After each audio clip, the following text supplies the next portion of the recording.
Et puis pour l'ensemble des partenaires pour la commune. Le trail du Val d'Argent, la Brésoirde, la Ronde des Mines et le Tour de l'Horloge. 4 formats de 43,5 km à 5 km en passant par 23 et 11 km. Les trails du Val d'Argent ont soufflé leur 9e bougie. Particularité cette année, le 5 et le 11 km ont rapidement affiché complet. Seule une vingtaine de dossards restés sur les 270 disponibles du 43 km. Autre particularité, le profil des coureurs avec 2 tiers de nouveaux participants.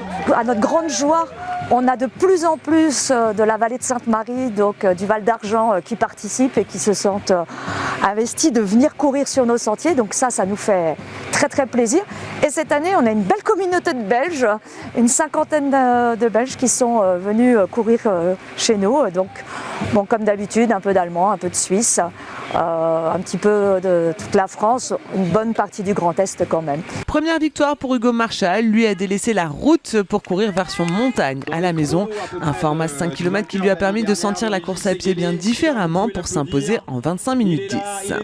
C'est la course à la maison, hein, c'est la course de la vallée à Sainte-Marie. Moi je suis né ici, donc forcément faire une course là où on s'entraîne toutes les semaines, ça fait du bien, c'est plaisir. Sur le papier, 5 km évidemment c'est plutôt court, mais il n'est cependant pas à prendre à la légère avec ses 210 mètres de dénivelé positif ici dans le Val d'Argent. Et Eugène Douté, du haut de ses 14 ans seulement, s'est essayé à l'exercice et il termine 2e en 25 minutes 45 à 25 secondes du vainqueur. Et là, j'étais très récalcitrant par rapport aux montées qu'il allait pouvoir avoir, mais finalement ça s'est bien passé, j'ai tout fait en courant, j'étais bien. Et après les descentes, du coup, c'est aussi les montées et les descentes, c'est bizarre, mais c'est plutôt mon fort. Je suis technique, mais je suis aussi endurant, donc j'ai bien aimé la descente et la montée. Audrey Meuheuser l'emporte pour la 2e fois en 31 minutes 28. Elle a une histoire toute particulière avec ce fameux Tour de l'Horloge. Elle avait pris le départ en 2023 déjà et elle était littéralement tombée amoureuse de ce coin. J'ai fait mon premier podium de ma vie, premier scratch, et il y a eu une panne d'électricité et l'arche m'est tombée dessus.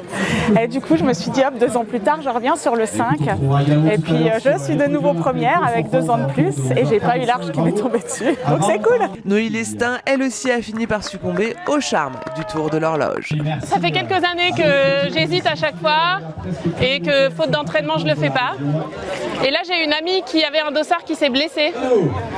Et du coup, c'était un peu une façon de courir pour elle, avec en toute modestie bien sûr. Et puis son mari est un très bon ami et c'est mon adjoint Xavier Marchal. Et donc on a décidé de la courir tous les deux. Quand je cours par là. Mais comme c'est magnifique, je me lasse jamais. Donc là, en plus d'être dans un cadre organisé et puis qui booste, c'était super chouette.